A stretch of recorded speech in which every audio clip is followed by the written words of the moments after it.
दोस्तों, जय श्री राम, जय बागेश्वर सरकार की। मित्रों, नवरात्रि शारदीय नवरात्रि स्टार्ट होने को है। 3 अक्टूबर से स्थापना दिवस है और 9 दिन तक नवरात्रि चलने वाली है। मित्रों, बहुत सारे लोगों का सवाल होता है कि नवरात्रि में क्या हमें दुर्गा माता की मूर्तियां बैठानी चाहिए, और अगर बैठानी चाहिए तो किस प्रकार की बैठानी चाहिए। बाज़ारों में, मार्केटों में जो चौराहों पे लगाई जाती हैं देवी की मूर्तियाँ, वो किस तरह की होनी चाहिए, और घर में जो मूर्तियाँ लगाते हैं लोग, वो किस तरह की होनी चाहिए। क्या मूर्तियों का विसर्जन करना आवश्यक है? इन्हीं सभी सवालों का जवाब देने के लिए आज की इस वीडियो में मैं हाजिर हो चुका हूँ आपके समक्ष। मित्रों, सबसे पहले बात करते हैं कि मार्केटों में, जो बाज़ारों में, चौराहों इत्यादि पे लगाई जाती हैं मूर्तियाँ, वो कैसी होनी चाहिए।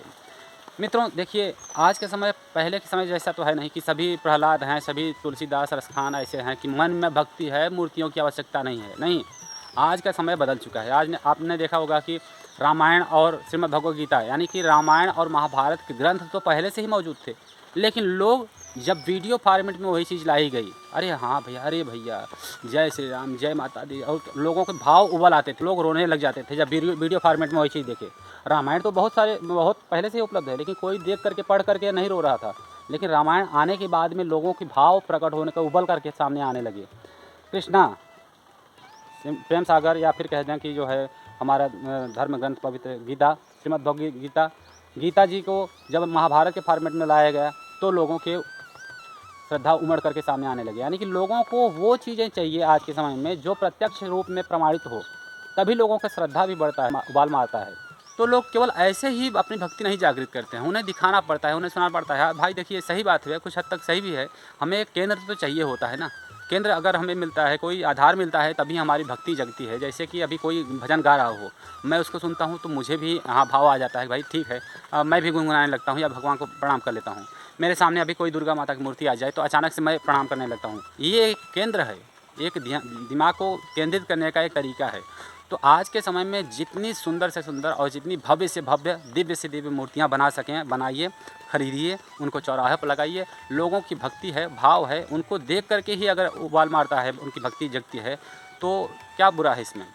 तो जितना बड़ी मूर्तियाँ रहेंगी ना, उतना लोगों की भक्ति आज के समय में ज़्यादा जागृत होती है। आपने देखा होगा, घर में छोटी सी मूर्तियाँ बैठी हैं ना, शंकर जी के, पार्वती के, दुर्गा माता की, किसी की भी, तो लोगों की भक्ति ऐसे लगती है, यार ये तो छोटे से भगवान हैं। मैं चलता हूँ थोड़ा वहाँ चौराहे पे, बहुत दिव्य हैं, हाँ वहाँ पे बहुत अच्छा है, चलो वहाँ पे जाएंगे, 10,000 रुपये चढ़ाएंगे, यहाँ पे 10 पैसे का बतासा नहीं चढ़ाएंगे, वहाँ पे 10,000 रुपये चढ़ा देंगे।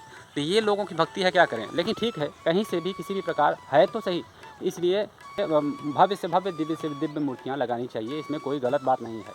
लेकिन मूर्तियाँ चूँकि लकड़ी और मिट्टियों की बनी होती हैं, तो इनका साल भर हम देखभाल नहीं कर सकते हैं, इसलिए इन्हें विसर्जन भी कर देना ही चाहिए। क्योंकि विसर्जन करना अच्छा तो है नहीं, लेकिन टूट जाएंगी, फूट जाएंगी, बिखर जाएंगी, इससे अच्छा है कि विसर्जन ही कर देना चाहिए। अब बात करते हैं कि घरों में मूर्तियाँ कैसी होनी चाहिए। तो घरों में मूर्तियाँ 18 अंगुल से लेकर के 24 अंगुल, यानी कि कह सकते हैं 1.5 फीट की मूर्तियाँ होनी चाहिए। और मैक्सिमम घरों में वैसे मूर्तियों का स्थापना नहीं करना चाहिए, मंदिरों में ही होना चाहिए। लेकिन घरों में अगर आप रखते हैं, घरों में आजकल छोटी सी मंदिर बना देते हैं लोग, तो घरों में आप प्रतिस्थापित करके साल भर नहीं, 365 दिन आप पूजा करो, कोई दिक्कत नहीं है। लेकिन वो बशर्ते मूर्ति धातु की होनी चाहिए, क्योंकि मिट्टी की जो मूर्तियाँ होती हैं, इन्हें रखने का कोई विधान नहीं है।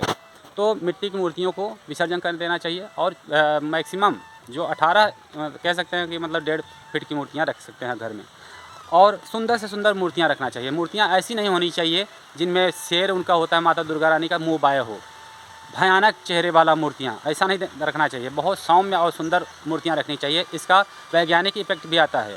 विज्ञान भी मानता है कि जैसी चीज़ें हम देखते हैं, हमारे मन में भावनाएं वैसी ही आती हैं। अगर हम शेर को उग्र रूप में देखेंगे तो हमारे मन में उग्र विचार आ सकते हैं।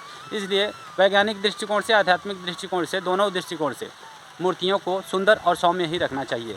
तो घरों में धातु की बनी मूर्तियाँ, छोटी हों अथवा बड़ी से बड़ी हों, उन्हें रख सकते हैं। और अगर मिट्टी की मूर्तियाँ हैं तो वो कैसी भी हों, उन्हें विसर्जन ही कर देना चाहिए।